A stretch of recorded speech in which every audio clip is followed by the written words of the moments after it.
Gente, um ataque de fúria na região metropolitana de São Paulo. Nós mostramos essas imagens aqui no programa. O homem que aparece destruindo o carro se chama José Cícero. Ele disse para a polícia que estava irritado. Cadê? Aí, isso, a cena está aqui. Ele falou que ele ficou muito irritado porque ele tinha sido atropelado e que o motorista do carro fugiu.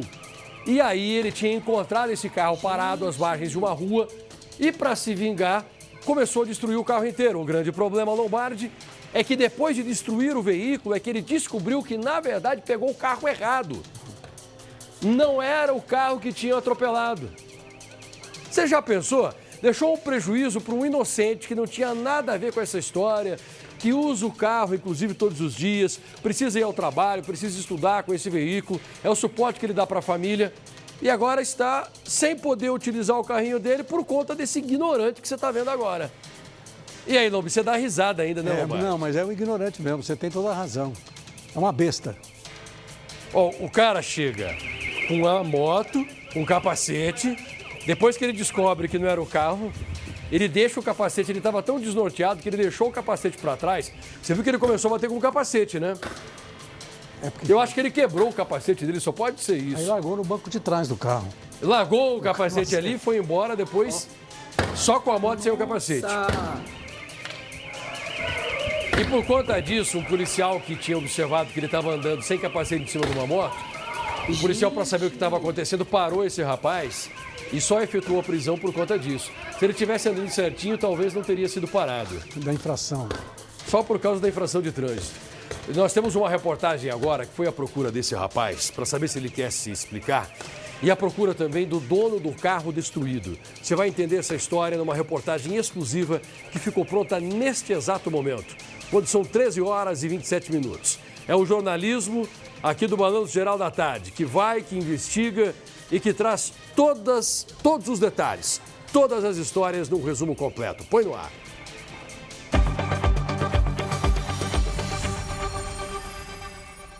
Chegou aqui já super revoltado, sem explicações.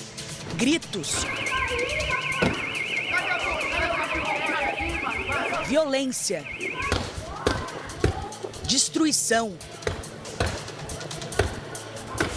Moradores da rua se surpreenderam com a atitude transtornada do homem. Ele ataca o carro com o próprio capacete. Ele também faz ameaças a quem se aproxima.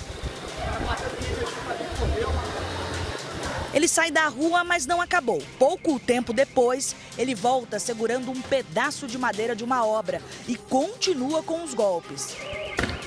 Tomado pela raiva, o homem destrói o veículo.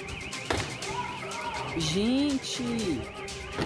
Depois do momento de fúria, ele caminha na rua e tenta justificar o que fez. Sobe na moto e vai embora. Quando o dono do carro aparece, é o Vitor Hugo. Sem entender nada, ele pergunta para o homem o que estava acontecendo. E aí, nisso, ele me ameaçou, falando que para eu não me envolver, eu acho que ele não me reconheceu como motorista. Pediu apenas para eu não me envolver, para ele não me arrebentar, segundo as palavras dele. Victor Hugo estava trabalhando em casa. Ouviu os barulhos, mas não achavam que eram relacionados ao próprio carro. Fui pego de surpresa com a gritaria, com o alvoroço, com os vizinhos gritando, pedindo para ele não fazer isso, né? Acabei saindo aqui para ver e me deparei com o carro já todo destruído.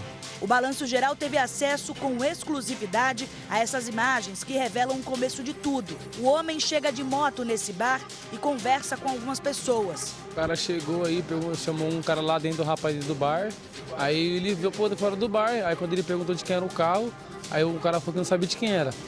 Aí quando ele foi saber de quem era, o cara foi lá, ninguém é de ninguém, ele foi e começou a quebrar o carro todinho. Aí ele falou assim que ia matar o dono, que se encontrasse o dono ia matar o dono.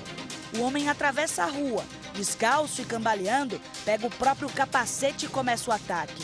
Fica pelo menos 10 minutos enfurecido. Com medo, ninguém chega perto. Tudo isso aconteceu aqui nessa rua que fica em Santana de Parnaíba, na região metropolitana de São Paulo. O autor do crime foi identificado. É o José Cícero Ramalho Nascimento, de 23 anos. Ele deixou o carro completamente destruído. Os vidros foram todos estilhaçados, a parte de dentro do veículo também ficou completamente arrebentada, até o capacete que ele utilizou para dar os golpes continuou aqui dentro. Tudo do jeito que o autor do crime deixou. O prejuízo estimado é entre 6 e 10 mil reais. Dinheiro que o dono do carro não tem para pagar. Testemunhas disseram que ele ficou ameaçando o dono do carro e disse: eu mato ele, eu vou encontrar, eu mato ele. Isso ameaçando o dono desse veículo aqui. O Vitor Hugo, que é o dono do carro, chegou a encontrar com o autor do crime. E além dele ser ameaçado e ter ficado com medo e ter visto o carro completamente destruído, ele estava se preparando para receber alguns amigos, porque no dia desse ataque de fúria, era o aniversário do dono do carro. Já chegou quebrando o carro, ele nem teve nenhuma conversa. A primeira coisa já foi dar uma capacetada no retrovisor com muita fúria, assim. José fugiu de moto, mas não foi muito longe, parou em um hospital. Lá, Vitor Hugo conseguiu alcançá-lo. Foi, assim, sem motivo pra gente. Então a gente chegou lá, ele começou a ficar muito alterado também no hospital. O motociclista disse que sofreu uma fechada no trânsito pelo carro de Vitor pouco tempo antes. Só que essas imagens mostram que o carro do Vitor ficou estacionado na rua o dia todo. O carro ficou aqui o final de semana inteiro. A gente geralmente mantém eles aqui ou os vizinhos mesmo, às vezes deixam estacionados aqui nessa região da praça também. Que é super tranquilo, né? A gente não tem nada, como é uma mão única só também, não impacta tanto na questão de trânsito. Na saída do hospital, José foi parado por uma blitz, porque estava sem capacete. O mesmo que ele usou para destruir o carro do Vitor. Depois do ataque, José deixou o capacete no banco de trás do carro. Ele também não tinha carteira de habilitação. Gerson de Souza, de 54 anos, o pai de Vitor Hugo, viu José sendo abordado pela polícia. Ele contou aos agentes tudo o que aconteceu e foram todos para a delegacia. Ele reconheceu o carro pelo arranhão no para-choque e essa foi a única prova dele de que tinha sido esse carro. Ele não anotou a placa, ele não reparou no modelo do carro.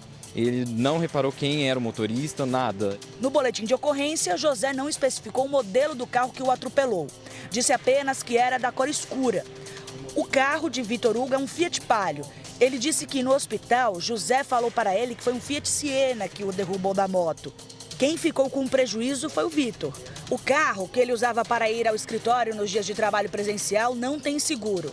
E Vitor não sabe como vai conseguir consertar o veículo. Não tinha 15 dias que ele tinha voltado do concerto também, de algumas coisas mecânicas.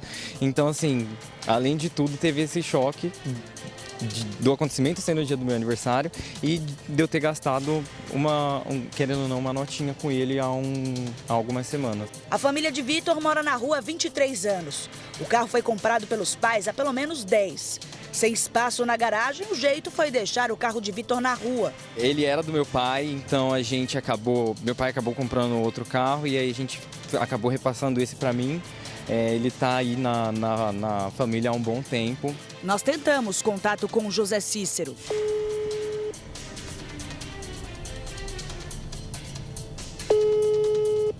O caso foi registrado como dano.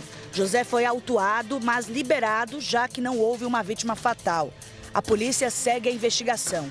Victor pretende levar o caso à justiça. Ele alegou que não pagaria, de forma alguma, não teria o que fizesse ele pagar. E, assim, a gente tá à mercê, né? Porque, sem culpa alguma, um prejuízo desse tamanho, num carro que, querendo ou não, é utilizado para no dia a dia, trabalho, estudo, e sem essa previsão de se vai sim ser pago, se não vai.